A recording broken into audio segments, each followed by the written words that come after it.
Welcome back. आप देख रहे हैं आपके शेयर हमारी राय। इस कार्यक्रम में आप अपने शेयर बाजार से जुड़े सवालों के जवाब हमारे एक्सपर्ट से पाते हैं। आज के हमारे एक्सपर्ट है doctor Ravi Singh, he is a market expert. Ravi ji, आपका बहुत बहुत स्वागत है कार्यक्रम में। Thank you very much ma'am, यहाँ पर बुलाने के लिए। और फिर से चलिए, मार्केट तो आज थोड़ा सा दुविधाजनक है, एक्सपायरी है। हम्म। तो आज बहुत सोच समझ कर यहाँ पर ट्रेड करना है, तो थैंक यू वेरी मच। सोच समझ के ट्रेड करना है, लेकिन दायरा जो है निचले निचले नीचे की ओर फिसलता जा रहा है निफ्टी का। हालांकि अभी भी हम बहुत करीब है 26,000 के, ऐसा नहीं कहना चाहिए, बट यस, इन लेवल्स को देखते हुए रवि सर, आपको क्या लगता है सपोर्ट कहाँ मिलेगा? इस निफ्टी के ट्रेड को अगर देखते हैं तो जो स्पॉट लेवल चल रहा है 25,770, ये कहीं ना कहीं से एक वीक 670 ये वीकनेस दिखा रहा है। और लोअर साइड पर एक बार 25,550 तक अभी जा सकता है। तो बिल्कुल आपने सही कहा मैम। शांति थोड़ी सी जरूर दिखाई दे रही है, लेकिन ये शांति भंग होने वाली है और थोड़ा सा वीकनेस यहाँ पर चढ़ने वाली है। टेक्निकली अगर देखते हैं तो स्टॉक स्पेसिफिक हो सकता है थोड़ी सी स्ट्रेंथ बनी रहे, लेकिन निफ्टी के टॉप स्टॉक्स में थोड़ा प्रॉफिट बुकिंग दिख सकती है। और करंट लेवल से निफ्टी में वीकनेस के संकेत ज्यादा दिखाई दे रहे हैं, खासतौर से इवनिंग सेशन। जैसे अभी हम 1 बजे हैं, अभी जी 2 बजे के बाद से या 2:30 बजे के बाद से थोड़ा प्रॉफिट बुकिंग और बढ़ सकती है। जी, और आज के बाजार में भी हमको कुछ पीएसयू बैंक्स में काफ़ी अच्छी तेज़ी देखने को मिल रही है, और कुछ प्राइवेट सेक्टर बैंक्स भी जो छोटे और मंझोले हैं, वहाँ पे भी एक काफ़ी अच्छा मोमेंटम बना हुआ। सिटी यूनियन बैंक 7.25% ऊपर इस समय है, ऑल टाइम हाई पे खड़ा है, 253 के आसपास का लेवल है। इस स्टॉक पे कोई रिकमेंडेशन है आपकी सर? देखिए, इस समय तो अगर मैं सिटी यूनियन बैंक की बात करूं तो मुझे थोड़ा सा अट्रैक्टिव और अग्रेसिव तो यहाँ पर लग रहा है, क्योंकि जिस हिसाब से अभी यहाँ पर मूवमेंट है, उससे ऐसा लगता है कि थोड़ा सा और यहाँ पे अपसाइड का मोमेंटम दिख सकता है। तो बिल्कुल आपको मैं ये सजेस्ट करूंगा कि जितने भी पीएसयू बैंक हैं, खासतौर से जो छोटे बैंक्स हैं, उनमें भी बने रहना चाहिए, चाहे यूनियन बैंक हो या पीएसबी हो या फिर महाराष्ट्र बैंक हो। ये सारे बैंक्स में अभी अग्रेशन और रहेगा। मार्केट में जरूर थोड़ी सी वीकनेस जरूर दिख रही है, लेकिन ये वीकनेस ज्यादा दिन हावी नहीं रहेगी। तो फिलहाल अभी के हिसाब से मैं ये सजेस्ट करूंगा कि बैंकिंग काउंटर पे अभी भी बुलिश यहाँ पर बने रहना चाहिए। पोजीशंस होल्ड करें, एड ऑन ना करें, लेकिन होल्ड तो जरूर करना चाहिए। जी, चलिए अब सवाल जवाब का सिलसिला हम शुरू करते हैं। हमारे फर्स्ट व्यूअर है वो दीपक जी हैं, पूछते हैं 3 स्टॉक्स के बारे में। एक है एनबीसीसी, दूसरा है सुज़लॉन और तीसरा है पावर ग्रिड। सुज़लॉन के नतीजे भी आए, नतीजे उम्मीद से बेहतर रहे, और उसके बाद एक अच्छा मोमेंटम हम स्टॉक में देख रहे हैं, 2% का इजाफा है। एनबीसीसी, पावर ग्रिड और सुज़लॉन, तीनों में से तीनों ही स्टॉक्स पे आपका नजरिया क्या है? देखिए, सबसे पहले एनबीसीसी का चार्ट आ गया तो उसी को बता देते हैं। 114 रुपए चल रहा है, थोड़ी प्रॉफिट बुकिंग दिख सकती है। 110 रुपए तक के लेवल्स अभी आपको यहाँ पे देखने को मिल सकते हैं। तो थोड़ी सी वीकनेस तो यहाँ पे आपको जरूर देखने को मिल सकती है, लेकिन मुझे ऐसा लगता है कि इन लेवल्स पर एक बार को अभी पोजीशन आपको होल्ड करके रखनी चाहिए। थोड़ा सा करेक्शन आता है, 112.10 के आसपास आता है, कॉन्फिडेंस वापस बिल्डअप होगा, आप बाय करके चल सकते हैं। सेकंड पोजीशन की अगर बात करूं तो सुजलॉन में देखिए, इस समय सुजलॉन जिस हिसाब से मूव कर रहा है उसको अगर देखते हैं तो मुझे ऐसा लगता है कि थोड़ा सा कहीं ना कहीं से जो है वो एकुमुलेशन आपको देखने को मिल सकता है। लेकिन स्टॉक थोड़ा स्ट्रांग है, 62 से 65 रुपए तक जा सकता है, तो यहाँ पर अपनी पोजीशन होल्ड करके रखनी चाहिए। जहां तक स्टॉप लॉस की बात है, 55 की स्टॉप लॉस से कंटिन्यू रखना चाहिए। दूसरा, पावर ग्रिड की बात कर लेते हैं। देखिए, पावर में थोड़ा सा यहाँ पे आपको कंसोलिडेशन जरूर देखने को मिल रहा है, लेकिन मुझे ऐसा लगता है कि इन लेवल्स पर पावर ग्रिड या टाटा मोटर को टाटा पावर को थोड़ा ऐड करना चाहिए। पावर ग्रिड 275 के लेवल पे अट्रैक्टिव हो सकता है, यहाँ पर आप ऐड करके चल सकते जी, अगला सवाल जो है वो श्वेता जी का है। वो भी पावर से जुड़ी हुई कंपनी आरईसी के बारे में जानना चाहती है। उनके पास 100 शेयर है आरईसी के, जो उन्होंने 445 रुपये में खरीदे हैं, और उनके पास शेयर्स है कुछ आईसीआईसीआई बैंक के, जो उन्होंने 1384 1384 में खरीदे हैं। आपसे जानना चाहती है उन्हें क्या करना चाहिए दोनों ही स्टॉक्स पे। हैं। देखिए, फिलहाल तो सबसे पहले आरईसी की बात करें तो देखिए, थोड़ा सा एक करेक्टिव जोन में जरूर दिखाई दे रहा है। 350 तक के लेवल्स आपको देखने को मिल सकते हैं, लेकिन मुझे ऐसा लगता है कि इन लेवल्स पे आरईसी को एग्जिट मत करिए, होल्ड करिए, थोड़ा सा समय दीजिए, कंसोलिडेशन होने दीजिए, ज्यादा अच्छा होगा। जहां तक दूसरी स्टॉक की बात करें तो मुझे ऐसा लगता है कि इस स्टॉक में थोड़ा सा अभी मंदी का दौर हो सकता है, 2-2.5% तक की गिरावट आ सकती है। लेकिन मुझे लगता है कि बहुत कुछ पैनिक नहीं है, तो just wait and watch. Okay. 1-2 week के लिए अभी आप होल्ड करके रखें तो ज्यादा बेटर है। एसबीआई के नतीजे हैं आज, रवि सर, क्या करना है नतीजों से पहले?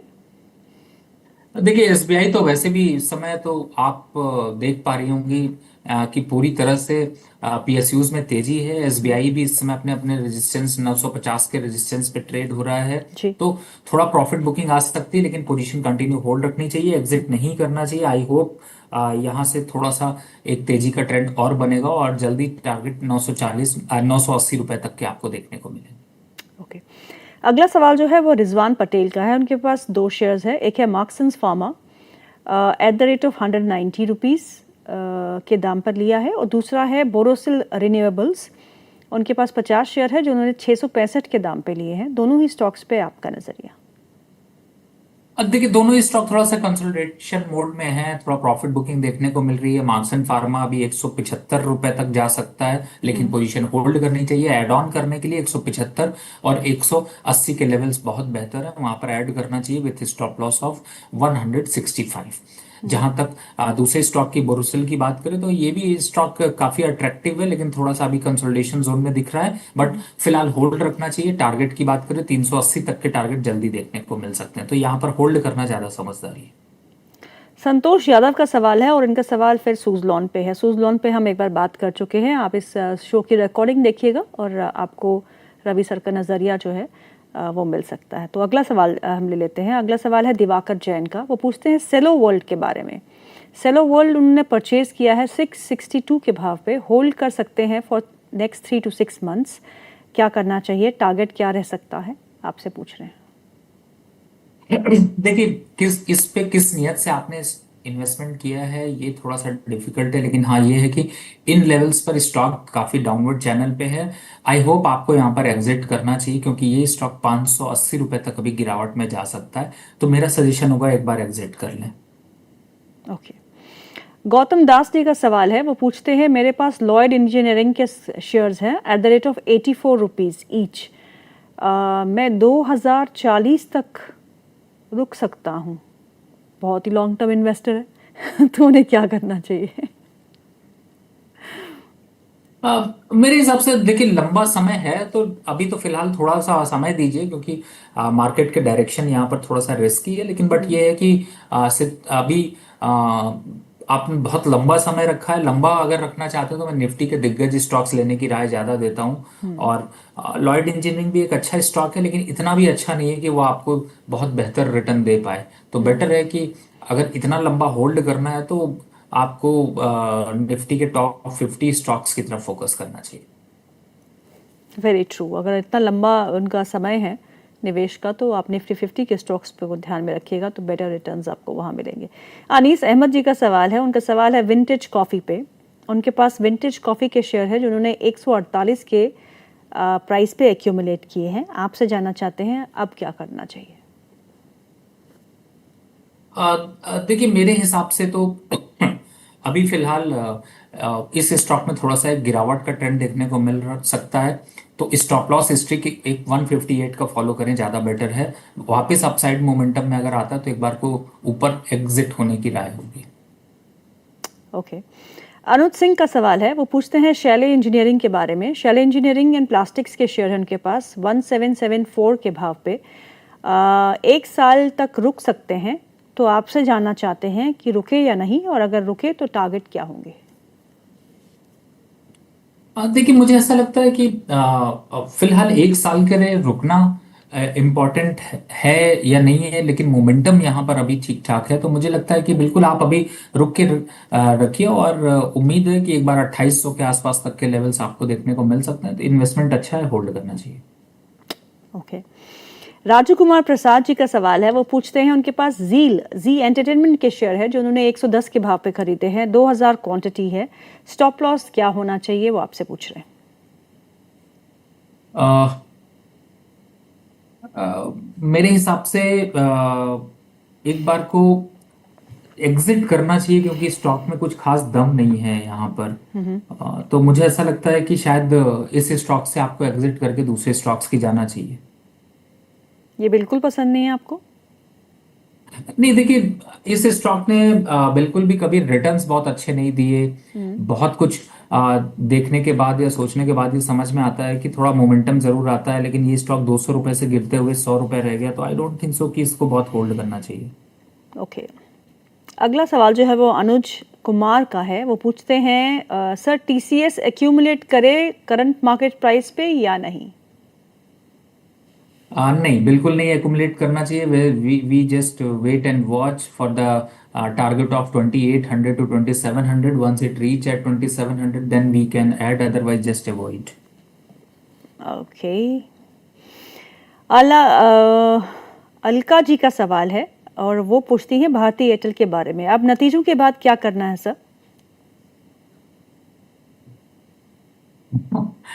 देखिए, कई बार ऐसा होता है कि आप अगर अपनी पोजीशन बताएं तो बहुत अच्छा होता है, लेकिन फिलहाल मैं आपको प्रॉफिट बुक करने की राय दूंगा, बिकॉज 2100 रुपये is a sufficient and profitable range. तो अगर आपने पहले बाय कर रखा है तो आपको बुक करना चाहिए। ओके, ऑल टाइम हाई पे इस समय भारतीय एयरटेल का स्टॉक कामकाज करते हुए नतीजे काफ़ी अच्छे रहे, उम्मीद से बेहतर, और उसका एक इम्पैक्ट हम आज सुबह से ही स्टॉक पे देख रहे हैं और निफ्टी के टॉप गेनर्स में शामिल है भारतीय एयरटेल। अगला सवाल जो है वो है कमलेश जी का। वो पूछते हैं केन्स टेक्नोलॉजी के बारे में और स्किपर लॉन्ग टर्म कितना लॉन्ग टर्म में क्या करना चाहिए, क्या ऐड कर सकते हैं? और उनके सवाल बिल्कुल आजकल ये बड़े शॉर्ट लैंग्वेज में लिखते हैं, कुछ समझ ही नहीं आता। फिलहाल तो देखिए, लॉन्ग टर्म ऐसा भी स्टॉक में थोड़ा सा एक करेक्शन फेज दिखाई दे रहा है, तो मेरे हिसाब से थोड़ा सा वेट करना चाहिए। दोनों ही स्टॉक्स पे, स्किपर पे भी?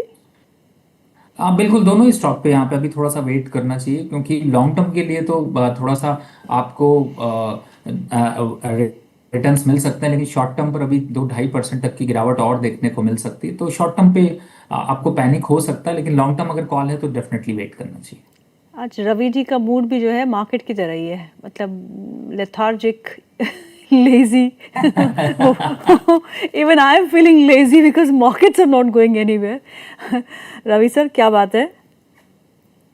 नहीं, मुझे ऐसा नहीं लग रहा। मुझे लग रहा है कि ट्रेड पे फोकस करना चाहिए, और अगर आपके शो को फॉलो कर रहे हैं तो देख पा रहे होंगे कि मैंने बहुत सटीक जानकारी देने की कोशिश की है। निफ्टी धीरे धीरे अपने कॉन्फिडेंस को लूज कर रहा है, और आप लोगों को भी अपनी पोजीशन की तरफ थोड़ा फोकस करना चाहिए। शॉर्ट में मैं इसलिए कोशिश कर रहा हूँ आंसर देने की, क्योंकि मैम आपके आप ना जो वो रैपिड फायर राउंड आप हर समय खेलती हैं और पूरे 30 मिनट तक चलता है, जो कि सांस भी नहीं लेने देता। तो मैंने सोचा थोड़ा शॉर्ट में आंसर दूं तो शायद ज्यादा क्वेश्चंस भी ले पाए, और मैम कहीं तो कहीं थोड़ा रेस्ट किया जाए। चलिए, आज आपने बोल दिया, थैंक यू वेरी मच। नहीं सर, रेस्ट का टाइम नहीं है हमारे पास एक्चुअली, क्योंकि बहुत सारे सवाल रह जाते हैं, उसके बाद फिर नो पीपल गेट अनॉयड। अगला सवाल जो है वो रामाशंकर जी का है। वो रामाशंकर जी पूछते हैं 1 2 3 स्टॉक्स के बारे में। HAL उनके पास 4828 की खरीद है, BEL उनके पास 406 की खरीद है, और रिलायंस इंडस्ट्रीज उनके पास 1376 की खरीद है। तीनों ही स्टॉक्स पे आपका नजरिया? देखिए, मुझे ऐसा लगता है कि ये ऐसे दिग्गज स्टॉक्स हैं जिन्हें कि थोड़ा लंबा होल्ड करने में फायदा है, और शॉर्टर पीरियड में थोड़ा करेक्शन हो सकता है, लेकिन टिल द 1 नवंबर आपको तीनों होल्ड करने चाहिए। और आपने वैसे भी दिग्गज स्टॉक्स बाय कर रखे हैं। BEL वैसे तो मैं बार बार राय देता हूँ कि 426 428 पे एक बार को प्रॉफिट बुक करना चाहिए, लेकिन अगर आप लंबा समय है, आपको 2-3 साल के हिसाब से देख रहे हैं, तो आप बिल्कुल बने रह सकते हैं। और ओवरऑल अगर स्ट्रक्चर देख रहे हैं तो मुझे ऐसा लगता है कि ये स्टॉक्स थोड़े से लंबे के लिए हैं। थोड़ी प्रॉफिट बुकिंग जरूर दिखा के पैनिक क्रिएट करती है, लेकिन ऐसा पैनिक बहुत कुछ होना नहीं चाहिए। तो करेक्ट। लॉन्ग टर्म के हिसाब से आप बिल्कुल बने रह सकते हैं, लेकिन शॉर्ट टर्म पे अगर है तो मुझे लगता है कि BEL एक ऐसा काउंटर है जिसे इन लेवल्स पर प्रॉफिट बुक करना चाहिए, बिकॉज यहाँ से 10% डाउन साइड, मतलब कि अगर मुझे 380 390 मिल जाए तो I am a more happiest person. So मैं वहां पर बाय करना ज्यादा अच्छा समझूं। ओके,